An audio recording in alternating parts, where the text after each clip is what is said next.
이 귀한 날 주님께서 우리에게 주시는 말씀은 마태복음 27장 45절에서 54절까지의 말씀입니다.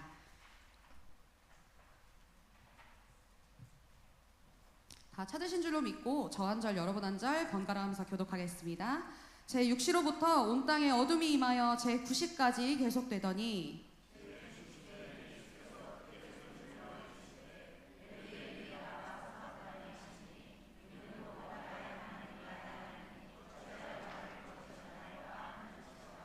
거기 섰던 자 중 어떤 자들이 듣고 이르되 이 사람이 엘리야를 부른다 하고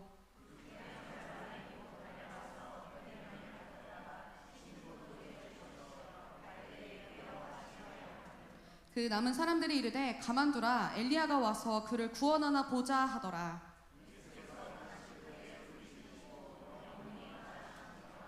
이에 성소 휘장이 위로부터 아래까지 찢어져 둘이 되고 땅이 진동하며 바위가 터지고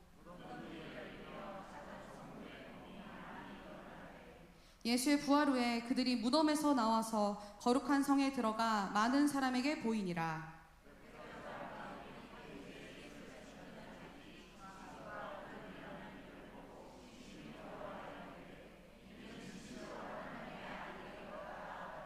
아멘. 자, 할렐루야. 성돌교회 여러분 진심으로 환영하고 축복합니다.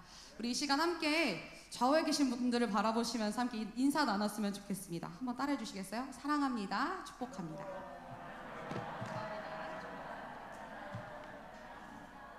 네, 이번에는 좌우에 계신 분들과 했으니까 앞뒤에 계신 분들과 이렇게 인사 나누시겠습니다.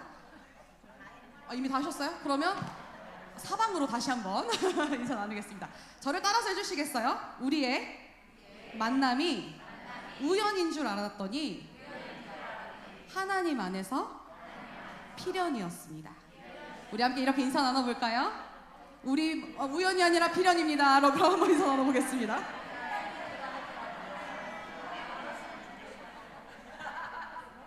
감사합니다.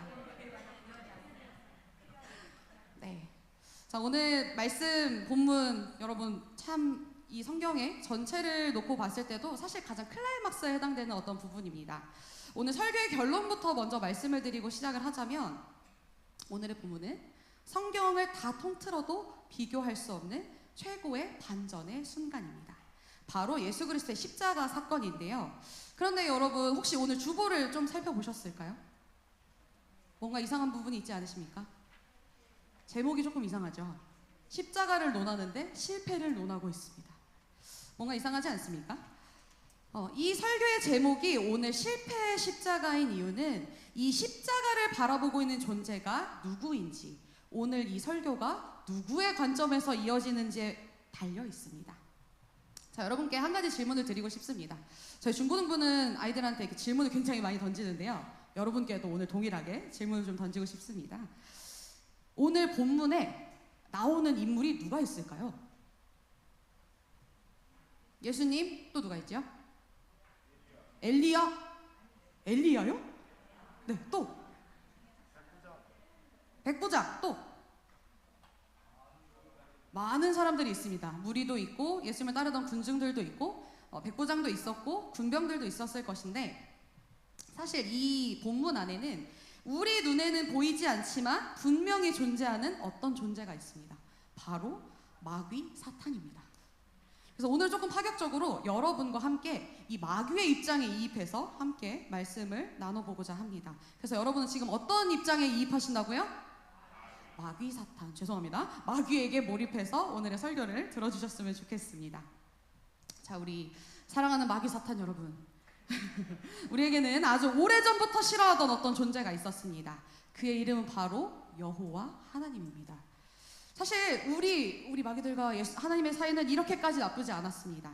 그런데 점점 하나님이 우리보다 힘이 있고 하나님의 영광을 누리는 것이 질투가 나고 그 영광을 가로채우고 싶다는 생각이 우리 마음에 들기 시작하고 그리고 우리는 정말로 그 영광을 가로채기로 했습니다. 그래서 하나님과의 우리의 관계는 걷잡을 수 없이 나빠져 영원한 원수가 되고 말았죠. 자, 여러분 혹시나 해서 다시 한번 여쭤보는데 우리 지금 어떤 입장이라고요? 마귀 사탄입니다. 그런데 이 하나님에게는 하나님의 형상을 따라 만들어낸 아주 뭔가 비슷한 존재들이 하나가 있었습니다. 애지중지 아끼고 아끼는 하나님의 사랑받는 자들. 그 존재는 바로 인간, 사람이었어요. 우리는 우리의 원수 하나님이 사랑하는 이 존재들을 그냥 내버려 둘 수 없습니다. 그래서 우리는 이 인간들을 가지고 하나님을 괴롭히기로 결정합니다. 그래서 처음에는 우리는 여자라고 하는 이를 찾아가 너도 하나님처럼 되고 싶지 않아? 라는 말로 이 과실을 따서 먹으면 하나님처럼 될 수 있다고 한마디 했을 뿐인데 이 여자는 우리에게로 홀라당 넘어오고 말았어요. 하나님을 배신하게 만들었습니다. 그리고 하나님을 배신한 이 여자로부터 이어지는 인간의 역사는 죄와 함께 흘러가기 시작합니다.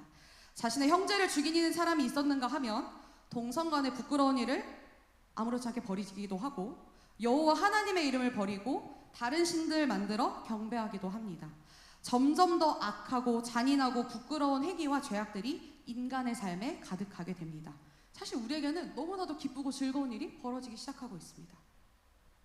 그러던 어느 날 우리는 한 가지 소식을 듣게 되었습니다. 그것은 바로 이 인간들의 죄를 구원할 메시아가 온다는 사실이에요. 게다가 한두 번도 아니고 여러 세대에 걸쳐서 선지자들의 입을 통해 이 소식이 인간들에게 전파되기 시작합니다. 메시아가 오실 것이다. 인간을 죄에서 구원할 존재라니 사실 그게 신이 아니고서는 가능한 일이 아니죠. 신이 나약하고 어리석은 인간들과 똑같이 인간이 돼서 인간을 구하러 간다? 창조주가 피조물의 입장이 된다? 마귀 여러분, 이게 가능한 일입니까? 말도 안 되는 일입니다. 하지만 이 말도 안 되는 일이 곧 사실이 되고 말았습니다. 천사가 한 여자를 찾아간 거예요. 그리고 그 여인을 찾아가 내가 잉태하여 아들을 낳으리니 그 이름을 예수라 하라고 하며 그가 지극히 높으신 이의 아들이라 일컬어질 것이라고 공포해버렸습니다. 하나님의 아들이라니. 태어나기 전에 없애버려야 할 의무가 우리에게 있죠. 하지만 우리의 일은 잘 풀리지 않았고 이 예수라고 불리는 이 사람은 무사히 태어나 이 땅에 오게 되었어요. 그래서 우리는 이왕 이렇게 된 거 그를 어릴 때 죽이지 말고 때를 기다렸다가 그에게 죽음을 선사하는 것이 더 좋을 것 같다는 생각이 듭니다. 그래서 우리는 그가 성장해서 뭔가 어떤 일을 할 때까지 기다리기 시작합니다.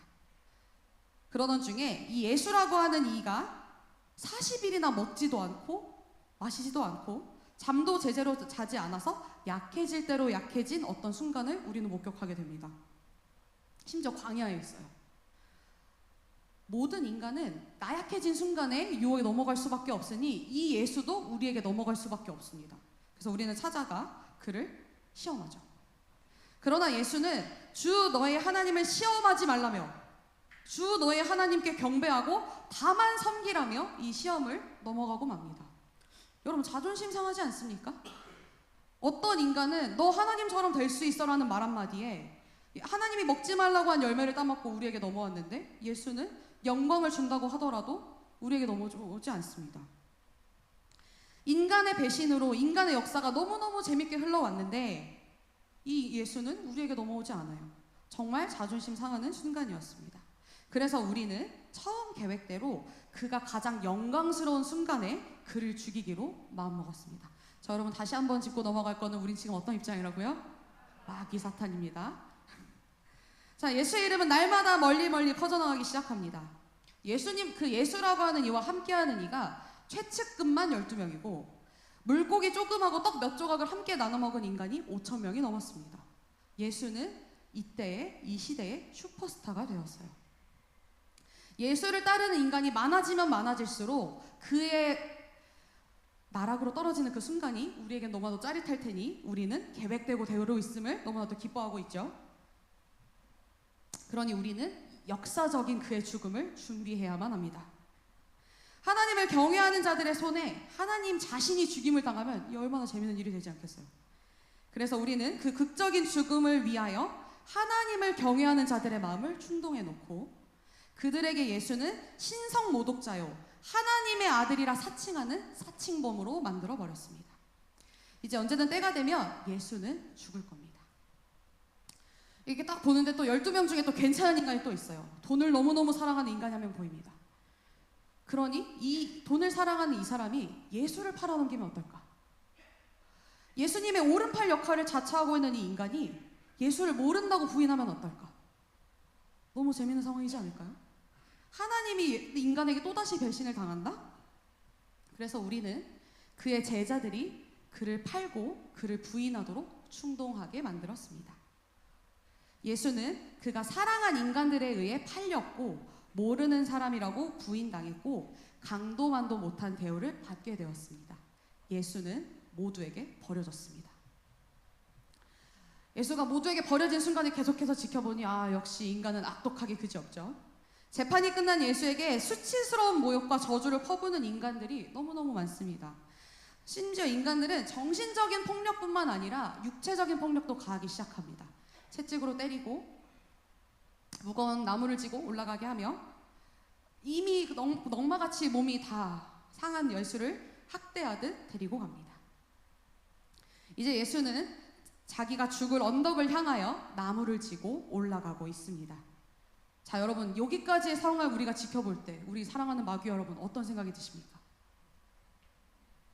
자, 여러분은 마귀입니다. 참고로 이입하셔야 돼요. 어떤 생각이 드십니까? 우리의 원수 하나님이 육신의 옷을 입고 내려와 우리가 지금 그의 실패를 목격하기 직전이에요. 그는 모두에게 버려졌고 그가 죽으면 모든 것이 끝날 겁니다. 우리의 성공이 코앞에 있는 순간입니다. 드디어 예수가 십자가에 달리고 인간들은 여전히 예수를 바라보며 손가락질하고 조롱하고 그를 향한 멸시의 눈빛을 보내고 있습니다. 외치는 소리를 들어보니 그가 남은 구원하였으되 자기는 구원할 수가 없도다. 그가 이스라엘의 왕이니 지금 십자가에서 내려오면 우리가 믿겠노라 라고 인간들은 외치고 있습니다. 십자가에 못 박혀있는 같은 처지의 강도들까지도 예수를 함께 욕하고 있습니다. 자, 이제 하늘이 어두워지고 예수가 외치는 소리가 들려요. 외치는 소리를 들어보니 엘리 엘리 라마 사박다니 하고 나의 하나님 어찌하여 나를 버리셨습니까? 라고 예수가 외치고 있습니다. 예수가 하나님도 자기를 버렸다고 말하고 있습니다. 이제 예수는 하나님의 아들인 예수는 인간의 입고 육신의 옷을 입고 내려온 하나님에도 불구하고 하나님께 버림받은 완전한 실패 속에 있습니다. 이제 조금만 기다리면 그의 숨이 거두어지고 우리의 승리로 이 이야기가 끝이 날 겁니다. 마지막으로 소리를 지른 예수가 골개를 떨궜습니다. 그는 죽었어요. 이상한 일이 벌어지기 시작하죠. 성소의 휘장이 위에서부터 아래로 찢어지고 우리는 뭔가 일이 잘못된 것 같다는 이상한 느낌이 우리 가운데 느껴지기 시작합니다. 멀쩡하던 바위가 터지고 무덤 문이 열렸습니다. 뭔가 잘못되어도 단단히 잘못되고 있는 것 같은데 예수는 이미 죽었고 우리가 할 수 있는 일은 없는데 이상한 일은 계속 벌어지고 있어요. 그런데 그 순간 두려워서 벌벌 떨던 백부장의 입이 열리고 한마디 말을 고백합니다. 그는 진실로 하나님의 아들이었도다. 우리는 이제서야 깨닫기 시작합니다. 이 모든 일이 의도된 하나님의 계획이었다는 것을요. 우리는 예수를 몰락시키고 인간으로부터 버림받게 하려고 그토록 오랫동안 지금까지 이거를 공들여 왔는데 인간의 죄를 대속하기 위하여 죄를 짊어진 어린 양을 죽여서 인간들의 죄를 용서받듯이 죄 없는 예수가 인간의 손에 죽으며 피를 흘렸습니다. 예수는 인간을 대신하여 죽음으로 하나님의 진노를 짊어진 어린 양이 되었습니다. 이제 우리는 하나님을 배신한 인간을 정죄할 모든 근거를 잃어버렸어요. 왜요? 예수가 대신 죽으며 피를 흘렸거든요. 이제 이 모든 과정이 예수의 실패가 아닌 예수의 완전한 승리였음을 우리는 알게 됩니다. 자, 여러분, 이제 우리는 마귀가 아니라 성도 입장으로 다시 돌아오겠습니다. 자, 여러분, 예수님의 십자가를 우리가 마귀의 입장에서 생각했을 때 어떻게 느껴지시나요? 얼마나 큰 실패와 얼마나 큰 조롱과 모욕 속에 예수가 모두가 보기에 실패하였다고 말할 수밖에 없는 그런 상황이라고 느껴지지 않으십니까? 하지만 성도된 우리가 예수의 십자가를 바라볼 때 예수님은 십자가에 달리신 이유가 실패하기 위함이었음을 우리는 알고 있습니다. 인간으로부터 버림받고 하나님으로부터 버림받고 모든 죄를 다 뒤집어쓰고 십자가에 달려서 죽어야지만이 모든 죄와 죽음의 권세로부터 승리할 수 있었기 때문입니다. 이 모든 과정이 하나님께 필연이었습니다. 이사야서 53장 3절에서 5절까지의 말씀을 제가 읽어보겠습니다. 그는 멸시를 받아 사람들에게 버림을 받았으며 간고를 많이 겪었으며 질고를 아는 자라. 마치 사람들이 그에게서 얼굴을 가리는 것 같이 멸시를 당하였고 우리도 그를 귀히 여기지 아니하였도다. 그는 실로 우리의 질고를 지고 우리의 슬픔을 당하였거늘 우리는 생각하기를 그는 징벌을 받아 하나님께 맞으며 고난을 당한다 하였노라. 그가 찔림은 우리의 허물 때문이요 그가 상함은 우리의 죄악 때문이라. 그가 징계를 받음으로 우리는 평화를 누리고 그가 채찍에 맞음으로 우리는 나음을 받았도다. 아멘. 자, 사랑하는 성도 여러분, 성도된 여러분은 어떤 십자가를 바라보고 계십니까? 붙잡기만 하면 우리가 사실 제가 찬양 인도를 하면서도 십자가 찬양, 십자가가 들어간 찬양을 정말 많이 고백하는데요. 우리가 십자가를 묵상할 때, 십자가를 바라볼 때 우리의 마음에 드는 십자가는 어떤 이미지인가요? 붙잡기만 하면 부와 명예와 존귀함을 알려줄 그런 십자가를 보고 계신가요? 아니면 조롱과 멸시와 수치를 짊어진 십자가를 바라보고 계신가요? 하지만 여러분, 애석하게도 우리가 방금 바라봤던 것과 같이 예수님께서 달리신 십자가에는 영광이 없습니다. 예수가 십자가에서 당한 것은 아무런 영광이 아닌 조롱과 멸시와 수치뿐이었습니다. 영광은 십자가 너머에 있습니다. 제가 여러분에게 제 개인적인 비밀을 하나 알려드리려고 하는데요. 저는 남들에겐 있지만 제게는 없는 게 몇 가지가 있습니다. 그 중에 하나가 제가 쓸개가 없습니다. 제가 쓸개에 있어서는 담임 목사님보다 선배인데 제가 쓸개가 없어요. 그래서 저희 집에서는 공식적으로 제가 쓸개 빠진 놈이 되었습니다. 2022년도 9월 달에 제가 2주 넘게 계속해서 체하고 안 되겠다 싶어서 위 내시경과 병원의 권유로 복부 초음파를 받았는데 위에는 문제가 없고 담석증, 쓸개 돌이 있다는 진단을 받았어요. 그래서 크기는 초음파상으로 크기는 약 2.8cm 정도 되는 수술을 하고 보니 한 이 정도 되는 굉장히 우량한 돌이 제게 있었습니다. 저는 제가 어려서부터 위가 안 좋아서 그래서 소화가 안 되나 보다, 스트레스 많이 받으니까 이렇게 체하나 보다라고 했는데 알고 봤더니 다 그 담석, 쓸개 있는 돌 때문이었더라고요.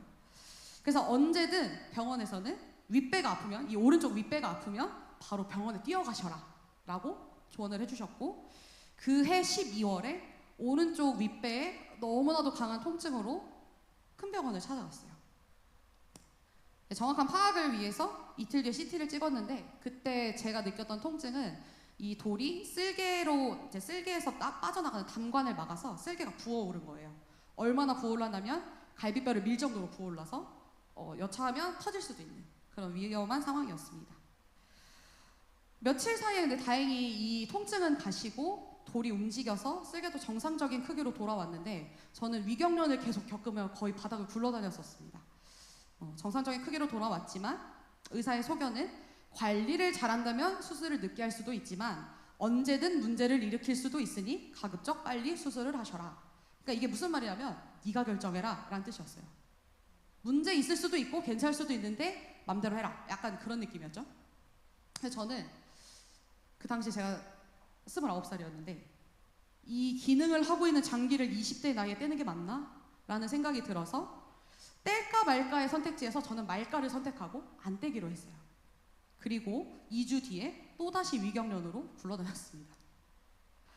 그때 회사에서 제가 이제 얼굴이 너무 상태가 안 좋으니까 병원을 다시 가보는 게 좋겠다고 제안을 하셔서 다시 병원에 갔는데 이제 다른 선생님들을 만나봐도 약이 없고 수술밖에 답이 없으니까 그냥 수술을 빨리 하셔라 라는 소견을 주셨고, 제가 느끼기에도 합병증을 일으킬 수 있는 가능성이 너무 높은 상태라서 그냥 빨리 수술하는 게 좋겠다 싶어서 23년도 1월 달에 날짜를 잡고 이제 쓸개를 떼어냈습니다. 근데 이 모든 상황에서의 제 경험과 하나님의 선택이 너무나도 대조적이라는 사실이 제 마음속에 생각이 들더라고요. 처음 병원에서 저에게 수술을 권유했을 때 저는 나는 아직 멀쩡하니까 라는 이유로 수술을 미루기를 선택했습니다. 사실 이미 갈비뼈를 밀어낼 정도로 부은 전적이 있으면 언제든 문제를 일으킬 수 있는 상황이었고 사실상 문제가 이미 일어난 거나 다름없는 상황이었어요. 하지만 저는 이 문제 있는 작은 부분을 포기하지 못할 때 하나님은 우리를 위해 포기하신 것이 문제 없는 전부셨더라고요. 하나님께서 포기하신 것을, 창조주가 피조물의 자리로 내려오시기까지 포기하신 것을 감히 피조물인 제가 표현으로 담을 수는 없겠지만 우리는 그것이 하나님의 일부가 아니었음을 우리는 알고 있습니다. 그런데 제가 수술을 결정하게 된 가장 큰 이유는 합병증을 일으킬 가능성 때문이었어요. 아직 합병증은 아닌데 일으킬 가능성이 너무 높은 상태. 여차하면 폐혈증이 생길 수도 있다는 말에 더 이상 저한테 선택지가 없었어요. 그래서 아직은 제 기능을 하고 있다고 생각을 하지만 언제 문제가 될지 모르니 수술 일정을 빨리 잡아야만 했습니다. 우리가 교회를 교회가 예수 그리스도의 몸이자 성도는 몸의 지체다라는 이 관점에서 사전적으로 신체가 제 기능을 못하고 있는 상태를 또는 정신 능력의 결함에 있는 상태를 장애라고 부른다는 것을 고려한다면 사실상 교회라고 하는 몸의 상태는 어떠한지 우리는 고민해보면 좋을 것 같습니다. 단순히 우리가 옆에 있는 사람 떠오르는 누군가가 아니라 자기 스스로의 상태만을 진단하더라도 예수 그리스도의 몸이 이 교회된 지체들이 건강한가? 제 기능을 다하고 있는가? 우리는 생각해 볼 수 있을 것 같습니다. 이성적으로 생각했을 때 합병증을 일으킬 가능성이 있다고 한다면 제거할 이유가 충분함에도 불구하고 하나님은 우리처럼 지체를 제거하지 않으셨어요. 위기라고 문제라고 말하고 있는 수많은 문제에 우리가 계속해서 당면하고 있음에도 우리가 또는 교회가 여전히 예수 그리스도의 몸으로 존재할 수 있는 이유는 하나님이 지체를 버리지 않기로 결정하셨기 때문입니다. 포기하지 않기로 선택하셨기 때문입니다. 우리가 바라보고 있는 이 십자가는 문제없는 전부를 포기하고 이 땅에 오신 하나님의 선택이자 문제 많은 우리를 포기하지 않으시는 하나님의 선택입니다. 세상의 눈에는 모두에게 버림받아서 실패로밖에 보이지 않는 그 십자가가 믿는 우리에게는 다할 수 없는 은혜인 줄로 믿습니다. 온 천지를 지으신 창조주가 피조물을 사랑해서 구하겠다고 멸시와 조롱받게 하는 십자가를 선택하신다? 사실 우리의 이성적으로도 이해할 수 없고 상상할 수 없는 일입니다. 그러나 하나님은 기꺼이 그 일을 행하셨습니다. 사랑하는 성도 여러분, 우리가 이 자리에 모여 있는 것은 예수 그리스도의 발자취를 따르리라고 결정한 성도들의 모임인 줄로 믿습니다. 예수 그리스도의 십자가 공로가 먼지 않은 그런 사람들이라는 이 의미이기도 합니다. 그리고 예수님께서는 이런 우리에게 마태복음의 말씀으로 이렇게 말씀하셨는데 마태복음 16장 24절에서 25절의 말씀입니다. 제가 읽겠습니다. 이에 예수께서 제자들에게 이르시되 누구든지 나를 따라오려거든 자기를 부인하고 자기 십자가를 지고 나를 따를 것이니라. 누구든지 제 목숨을 구원하고자 하면 잃을 것이요 누구든지 나를 위하여 제 목숨을 잃으면 찾으리라. 예수께서 지고 따라오라고 하신 십자가에는 명예와 영광은 없습니다. 오히려 갖고 있는 것까지도 부인하고 우리의 목숨까지도 버리는 것이 우리가 가야 할 십자가의 길입니다. 고린도전서 1장의 말씀처럼 십자가는 믿지 않는 자들에게는 한없이 미련한 것이며 멸시받기를 선택하는 어리석은 것입니다. 그런데 우리는 왜 무엇을 기대하고 이 십자가를 지기로 결단하고 있을까요? 사실 우리의 마음에는 솔직한 우리의 마음을 들여다보면 사실 십자가를 진다는 것이 때로는 지겹고 또는 지긋지긋하다는 생각이 들 때가 있습니다. 부끄럽지만 저는 그랬어요.